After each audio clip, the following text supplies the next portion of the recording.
अस्सलाम वालेकुम, welcome to my YouTube channel. आज हम बात करेंगे एक बहुत ही मज़े और इंटरेस्टिंग टॉपिक के बारे में, दैट इज़ रेड ब्लड कॉर्पस्कल्स।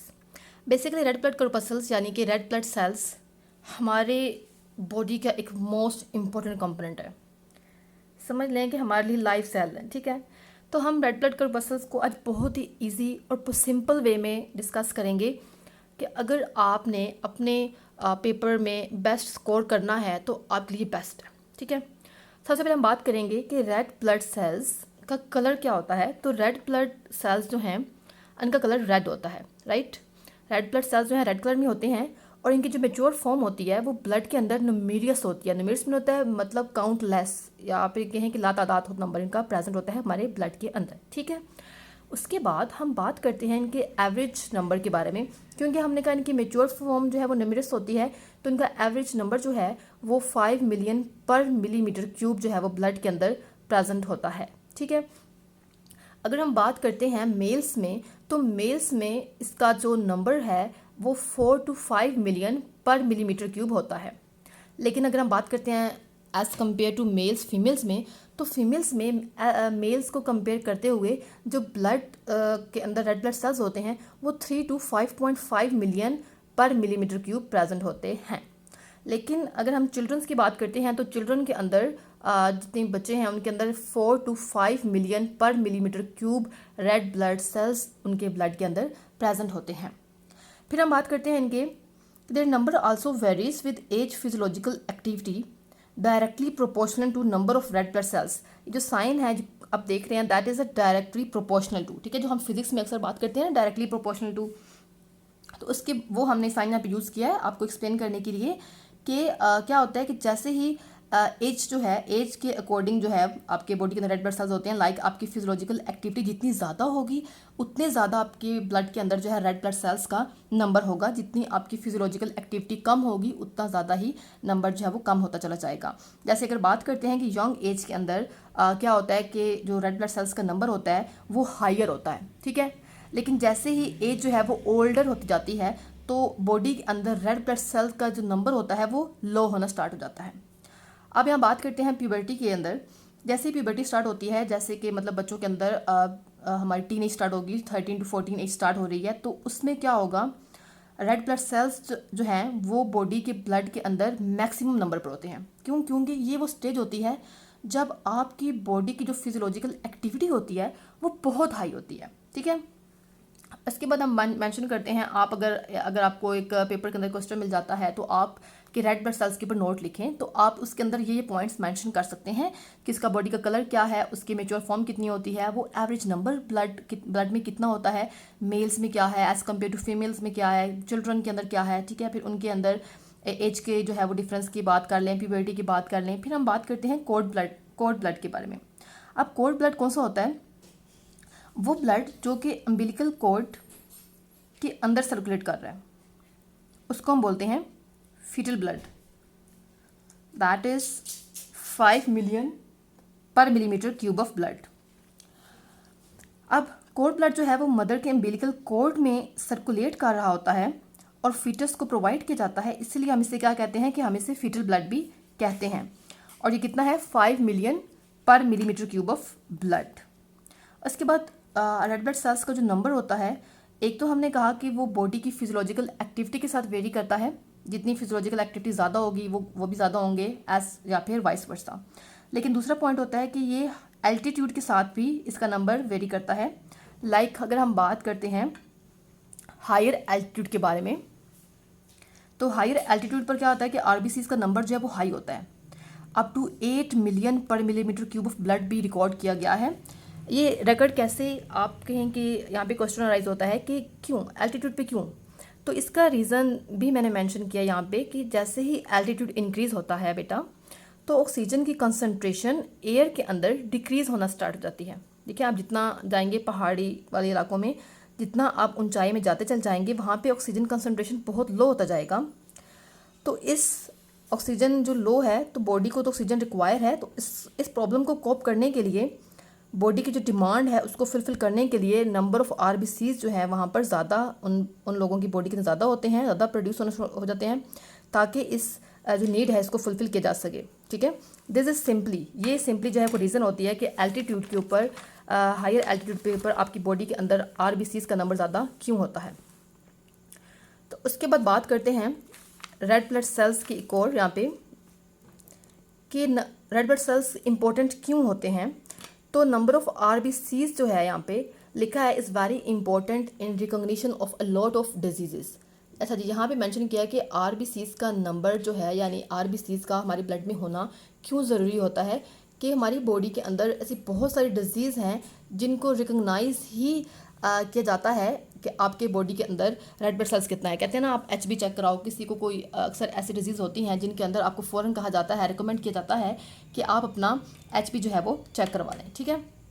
अब एग्जांपल दिया है कौन सी लाइक डिजीज़ ऐसी हैं, तो थैलेसीमिया, थैलेसीमिया के अंदर जो है, क्योंकि ये भी ब्लड डिजीज़ है आपकी, तो इससे जो है आरबीसीज का नंबर से जो है अगर जो है वो आप रिकॉग्नाइज कर सकते हैं कि क्या इस पेशेंट को थैलेसीमिया है या फिर नहीं है। इसी तरह एनीमिया जो है उसको भी हम रिकॉग्नाइज करते हैं आरबीसीज के नंबर से। उसके बाद बात करते हैं अगर हम आरबीसीज की शेप को लेकर कि आरबीसीज का शेप जो होती है वो राउंड एंड बाइकनकेव होती है। देखिए आप यहाँ पे शो हो रही है आपको राउंड शेप जो है आरबीसीज की शो हो रही होगी इमेजिनरी फोटो में। तो यहाँ पे राउंड से बाइकनकेव जो है इनकी शेप होती है। अब राउंड फॉर्म में है वैसे, लेकिन जैसे ही ब्लड वेसल्स कुछ थिक होंगी, थिन होंगी, तो उनमें से पास आउट होते हुए अपनी शेप जो है उसको मॉडिफाई कर लेते हैं, चेंज कर लेते हैं, फ्लेक्सिबिलिटी उनकी अंदर क्योंकि होती है, तो ये जो है बाइकनकेव हो जाती है। इसमें आप देख लेंगे ये पेरिफेरी जो है उनकी थिक है और जो इसका मिडल रीजन है वो हमारे पास थिन होता है। उसके बाद यहाँ पे बात करेंगे कि आरबीसीज के अंदर क्या क्या चीज़ होती है और क्या नहीं है। लाइक अगर हम बात करते हैं ऑर्गेनेल्स के बारे में, तो जितने भी ऑर्गेनेल्स होते हैं लाइक न्यूक्लियस है, सेंट्रियोल है, गोल्जी अपरेटस, राइबोसोम्स, ये सब आरबीसीज के अंदर एब्सेंट होता है, ठीक है। इनमें से कोई भी ऑर्गेनेली जो है वो आरबीसीज के अंदर नहीं होती है। बट ये कब की बात हो रही है, जब हमारे पास रेड ब्लड सेल मेच्योर है। लेकिन अगर हमारे पास आरबीसीज जो है जब वो इमेच्योर फॉर्म के अंदर होगा तो ये सारी ऑर्गेनेलीज प्रेजेंट होती हैं।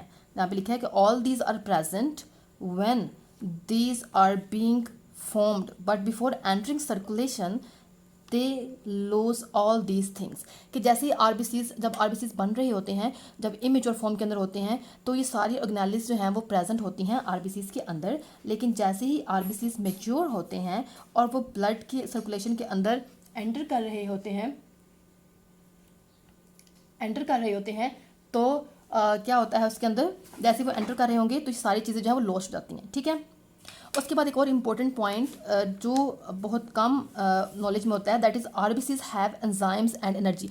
ये तो हमें पता होता है कि आरबीसीज जो हैं वो ब्लड को कैरी कर रहे हैं, आरबीसीज ये है वो है, लेकिन आरबीसीज का कि हमें ऑक्सीजन कैरी कर रहे हैं, ठीक है, CO2 को इनको ट्रांसपोर्ट किया, लेकिन ये नहीं मालूम होता, बहुत कम है कि आरबीसीज के अंदर एंजाइम्स भी प्रेजेंट होते हैं और एनर्जी तो डेफिनेटली होती ही होती है, ठीक है। उसके बाद जो है अगर हम आरबीसीज की लाइफ स्पैन की बात करते हैं कि इनका जो है वो कितनी टाइम तक ये जो है ज़िंदा रहते हैं, तो एवरेज लाइफ स्पैन जो है आरबीसीज का वो 120 डेज़ होता है, ठीक है।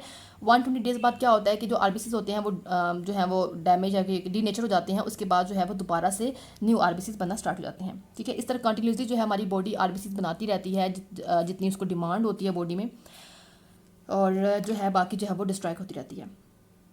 उसके बाद हम बात करते हैं कि जो एनर्जी है, एंजाइम्स हैं, ये कहाँ पे, इसका क्या है। तो लिखा है कि जितने भी इसकी एनर्जी है, all its energy and enzymes are use throughout its life.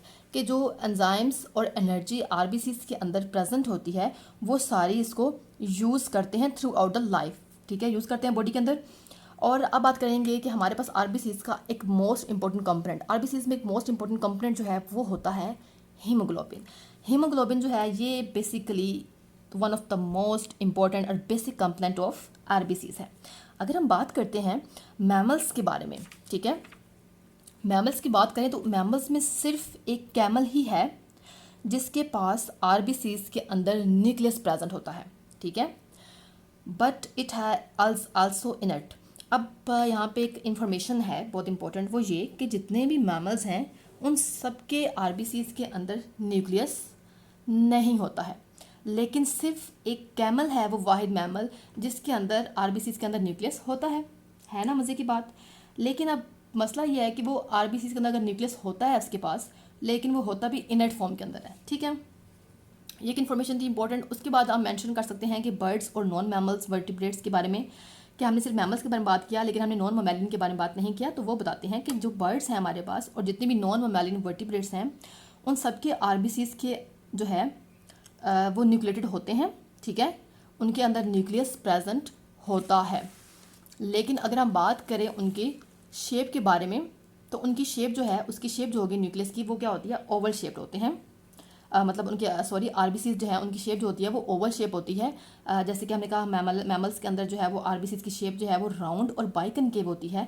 लेकिन बर्ड्स और नॉन मैमेलियन वर्टिब्रेट्स के अंदर आरबीसीज जिनके अंदर न्यूक्लियस प्रेजेंट होता है उसकी शेप ओवल होती है, राउंड और बाइकनकेव नहीं होती है।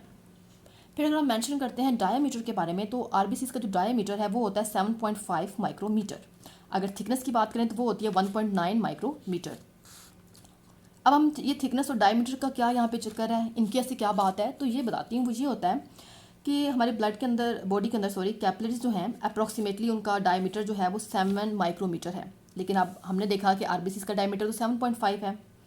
अब होता क्या है, फिर वो गुजरेंगे कैसे वहाँ से, तो वो ये होगा कि आरबीसीज की जो मेम्ब्रेन होती हैं वो इतनी फ्लेक्सिबल होती है कि वो ईजिली जो है वो 0.5 माइक्रोमीटर का जो डायमीटर है जो इसका एक्स्ट्रा है उसको वो ऐसे फ्लेक्सिबिलिटी के साथ उन कैपिलरीज में से जो है वो मूव ऑन कर जाती है, ठीक है। अब टोटल सरफेस एरिया की अगर बात करें तो आरबीसीज का जो टोटल सरफेस एरिया है वो 1405 माइक्रोमीटर स्क्वायर होता है। और आरबीसीज की जो शेप होती है वो उनके फंक्शन के अकॉर्डिंग होती है। लाइक बाइकनकेव शेप है ताकि वो जो है 20 से 30% जो है उसको मोर सरफेस एरिया प्रोवाइड कर सके as compare to spherical shape, ताकि वो मैक्सिमम ऑक्सीजन की एब्जॉर्प्शन जो है वो कर सके और बॉडी को जो है वो ट्रांसपोर्ट कर सके डिफरेंट उनके ऑर्गन्स को, डिफरेंट टिश्यूज़ को, ठीक है।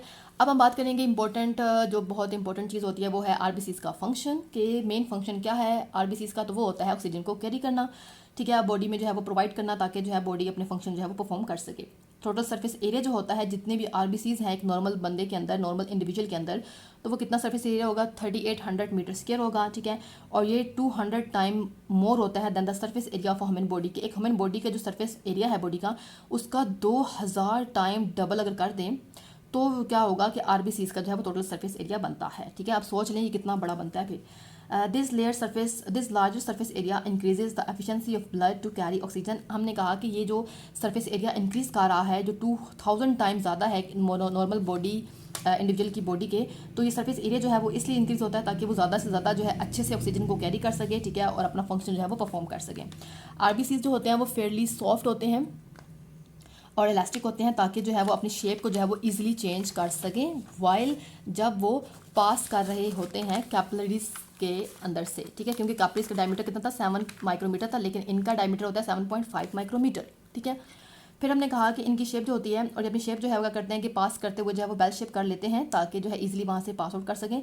अब कुछ डिजीज़ होती हैं जैसे कि हम बात करते हैं अगर डिजीज में क्या होता है कि आरबीसीज का साइज़ जो है वो शेप जो है वो चेंज हो जाती है। जैसे एग्जांपल करते हैं परनीशियस एनीमिया के अंदर, परनीशियस एनीमिया जो होती है इसमें आरबीसीज का साइज़ जो है वो बड़ा हो जाता है नॉर्मल से, ठीक है, इसलिए हम इसे क्या बोलते हैं कि इसको हम मैक्रोसाइट्स भी कहते हैं। उसके अलावा जो है एक और डिजीज़ है लाइक आयरन डेफिशिएंसी एनीमिया, इसमें आरबीसीज का साइज़ बहुत छोटा हो जाता है, इसको बोलते हैं माइक्रोसाइट्स पे बोलते हैं आरबीसीज को क्योंकि वो एब नॉर्मल होते हैं। उसके अलावा हम बात करते हैं एक इंपॉर्टेंट पॉइंट के बारे में कि आरबीसीज जो हैं वो क्या करते हैं, एक दूसरे के ऊपर एडहियर कर जाते हैं, ठीक है, with each other through their concave surface और दे पाइल अप, और दूसरे के ऊपर जो है वो पाइल अप कर जाते हैं on one another just like coins placed on top of one another. इसको हम बोलते हैं रोलेक्स फॉर्मेशन। ये एक मोस्ट इंपॉर्टेंट क्वेश्चन है, कोई भी कभी भी पूछ सकता है कि रोलेक्स फॉर्मेशन क्या होता है। मोस्टली क्या होता है कि आप जब बीएससी के अंदर, एफएससी के अंदर, एमएससी के अंदर वाइवा दे रहे होते हैं तो आपसे ये पूछा जाता है कि बेटा रोलेक्स फॉर्मेशन क्या है, क्योंकि ये बहुत आसान और सिंपल सी चीज़ है और ये आपको मालूम होना चाहिए कि क्या होती है। ये बहुत मज़े की चीज़ है कि जैसे एक कॉइन को हम दूसरे कॉइन के ऊपर रखते हैं तो इस तरह से, लाइक मैं आपको डायग्राम दिखाती हूँ, एक मिनट, ये देखें कि एक कॉइन को जब हम दूसरे कॉइन को एक दूसरे के ऊपर रखते जाएंगे ना, अगर आप देखेंगे कॉइन पड़ा है ऊपर दूसरा कॉइन, तीसरा कॉइन, तो वो जो एक पहाड़ बन जाता है ना, एक पहाड़, उसको हम बोलते हैं रोलेक्स फॉर्मेशन। इसी तरह क्या करते हैं कि एक आरबीसीज दूसरे आरबीसीज के ऊपर आ जाता है, फिर दूसरे तीसरा आ जाता है, फिर चौथा, फिर इस तरह जो है वो एक लाइन बना लेते हैं एक दूसरे के ऊपर, एक दूसरे को अडहेयर कर लेते हैं अपने कनकेव सरफेस की वजह से। तो ये जो पाइलअप हो गया है, ठीक है, इसको मैं बोलते हैं रोलेक्स फॉर्मेशन, ठीक है। ये भी देखें एक के ऊपर दूसरा, दूसरे के ऊपर तीसरा, तो इसको बोलेंगे रोलेक्स फॉर्मेशन। और ये लिखा है एडहेरेंस कब होती है, तो ये जब बॉडी के अंदर कोई इंजरी होती है तो क्लॉट फॉर्मेशन जब होती है ब्लड की, तो उसके ड्यूरिंग जो है इस तरह से आरबीसी आके पाइल अप कर जाते हैं और वहाँ पे क्लॉट बना देते हैं। और आरबीसीज़ के जो है वो लास्ट इंपॉर्टेंट पॉइंट कि आरबीसीज़ बनते कहाँ पे हैं, इनकी प्रोडक्शन कहाँ पे होती है, तो इनकी प्रोडक्शन होती है बोन मैरो के अंदर, ठीक है। रेड बोन मैरो के अंदर जो है आरबीसीज़ जो हैं वो प्रोड्यूस होते हैं। That was all about RBCs, जिसमें हमने आज बात किया कि आरबीसीज़ जो हैं उनका क्या होता है, उनके कलर क्या होता है, ठीक है। आरबीसी का कलर बात किया हमने, उनका नंबर की बात किया, प्यूबर्टी भी क्या होता है, फिजियोलॉजिकल एक्टिविटी के बारे में बताया, मैंने कोल्ड ब्लड के बारे में बताया। उसके बाद हमने इसकी जो है वो कुछ डिजीज़ की बात किया, उसमें हमने जो है इसके एल्टीट्यूड की बात की, उसके साइज़ की, उसके डायमीटर, थिकनेस, उसका शेप, उसके फंक्शन और उसकी प्रोडक्शन कहाँ पे होती है, सब कुछ डिस्कस किया। होप्स आपको मेरी वीडियो पसंद आएगी। अगर पसंद आए तो लाइक कीजिए, शेयर कीजिए, सब्सक्राइब कीजिए और अच्छी वीडियोस देखने के लिए बेल आइकन को दबाना मत भूलिए। मिलते हैं अगली वीडियो में, तब तक के लिए अल्लाह हाफिज़। अपना बहुत सारा ख्याल रखिएगा।